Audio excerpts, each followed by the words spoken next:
ভাইয়া, আমার মায়ের বিকাশের পিন কোডটা আমি ভুলে গেছি, কিভাবে বের করব?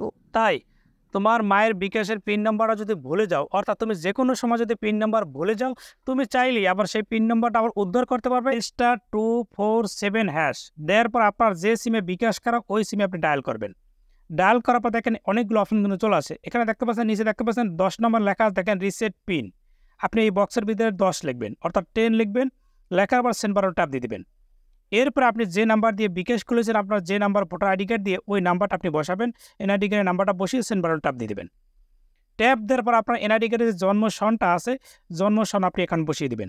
আমি এখানে জন্ম সন বসিয়ে দিচ্ছি। বসানোর পরে এরপর দেখতে পাচ্ছেন সেন্ড বাটন, এখানে ট্যাপ দিয়ে দেবেন।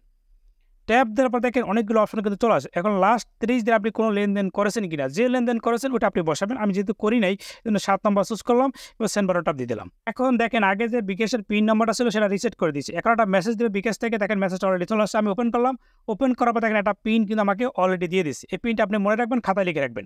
এবার ডায়াল করতে যাবেন, *247 দিয়ে আবার ডায়াল করবেন, আবার ওই একই সিমে ডায়াল করবেন। ডায়াল করার পর দেখেন এরকম চলে আসে। আসার পরে দেখেন 1 নম্বরে বিকাশ লেখা 1 লিখবেন, লিখে সেন্ড বাটন ট্যাপ দিবেন। এরপর দেখেন চেঞ্জ পিন 1 লিখে সেন্ড বাটন ট্যাপ দিবেন। দেওয়ার পর আপনাকে বিকাশ আগে একটা পিন দিয়েছিল, ওই পিনটা আপনি বসাবেন, সেন্ড বাটন ট্যাপ দিবেন।